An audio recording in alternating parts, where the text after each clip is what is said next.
હવે વાત આણંદ જિલ્લાની બોરિયાવી નગરપાલિકાની કરીશું। 1994માં બનેલી આ નગરપાલિકામાં 6 વોર્ડની 24 બેઠકો માટે મતદાન થવા જઈ રહ્યું છે। ત્યારે 16,000થી વધુ મતદારોની શું છે મુખ્ય માંગ અને કઈ સમસ્યાઓને લઈ તેઓ ઠાલવી રહ્યા છે રોષ, હવે તે પણ જાણીએ।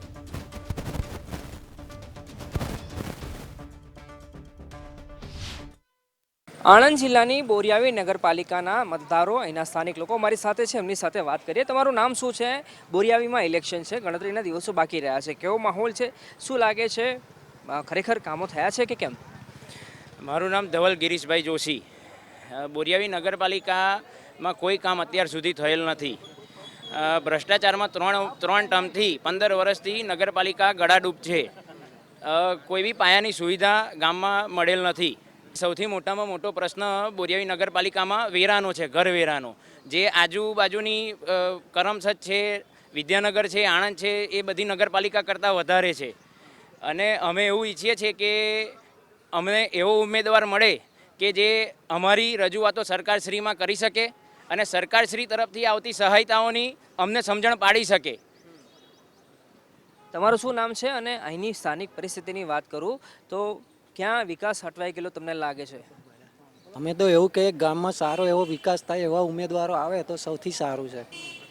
અત્યાર સુધી શું થઈ રહ્યું છે? અત્યાર સુધી બધું ચાલી રહ્યું છે। હવે હા, તો સારા એવા ઉમેદવાર આવો, જે આવે કોઈ પક્ષ નહીં, અમારો કોઈ પક્ષની લેવા દેવા નહીં, પણ સારા એવા ઉમેદવાર આવીને કંઈક કરે એવું આપણે કરીએ। સાહેબ, તમારું શું નામ છે? દશરથભાઈ રાવલ। દશરથભાઈ, તમારા ગામમાં ઇલેક્શન છે, ખબર છે ને? હા, તો ઉમેદવારો શું કહી રહ્યા છે આવે છે તો? અત્યારે ઉમેદવારો આવીને બધું લોલીપોપ આપી રહ્યા છે અમને। હા, અત્યારે જે બોરિયાવી નગરપાલિકાનો જે અંદર જે વિકાસ 15 વર્ષથી જે નથી થયો અને સારી રીતે થઈ શકે એના માટે અમે સારો એવો ઉમેદવાર ઈચ્છીએ છીએ કે એવો લાવી શકીએ। તમારું શું નામ છે? અને આ વિકાસની વાત કરીએ તો ખરેખર એકચ્યુઅલ સ્થિતિ શું છે અહીંયા? મારું નામ મહેશભાઈ રાવળ, પૂર્વ કાઉન્સિલર। બોરિયાવી નગરપાલિકાની અંદર બસ સ્ટેન્ડ નથી। મોટામાં મોટો પ્રશ્ન છે કે બોરિયાની અંદર બસો નથી આવતી, સિટી બસ નથી આવતી, જેના લીધે રિક્ષાઓની અંદર જે લોકો જાય છે એમને બહુ તકલીફ પડે છે અને ભાડું વધુ આપવું પડે છે।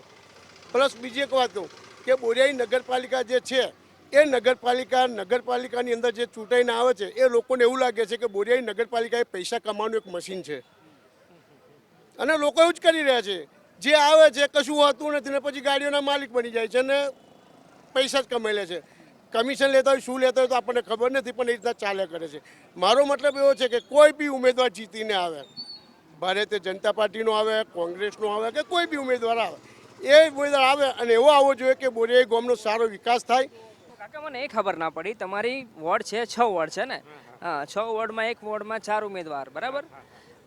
આ 6 વોર્ડમાં કેટલા 60થી વધારે ઉમેદવારો હોય તો એવું તો શું છે અહીંયા તો લોકો દોડાદોડ કરે છે? આવા દોડાદોડ એવી કરે છે કે અહીંયા સરકાર દ્વારા જે ગ્રાન્ટ આવે છે ને એ ગ્રાન્ટ કોઈ સારા કામમાં વાપરતા જ નહીં અને જેવો આવે છે એવું જેવું તેવું કરીને નાહી જ જાય છે। કોઈ સારો ઉપયોગ થતો નહીં, સારા પૈસા વાપરતા નહીં, સારી સગવડ નહીં મળતી। આ રીતે બધા આવું જ કરે છે અને એવું કરે છે કે કોઈ સુવિધા જ નહીં મળતી। મહેન્દ્રભાઈ, શું લાગે છે અહીંયા તમે કેટલા સમયથી રહો છો ને ખરે કંઈ કામ થાય છે ખરા અહીંયા? પહેલાં તો એ જ વાત કહું કે આ હજુ આ મહિનાની જ વાત છે, પાછળ બધી ગટરો ઉભરી છે, રોગચાળો ફાટી નીકળે એ બધું એમને વિચારવાનું નહીં।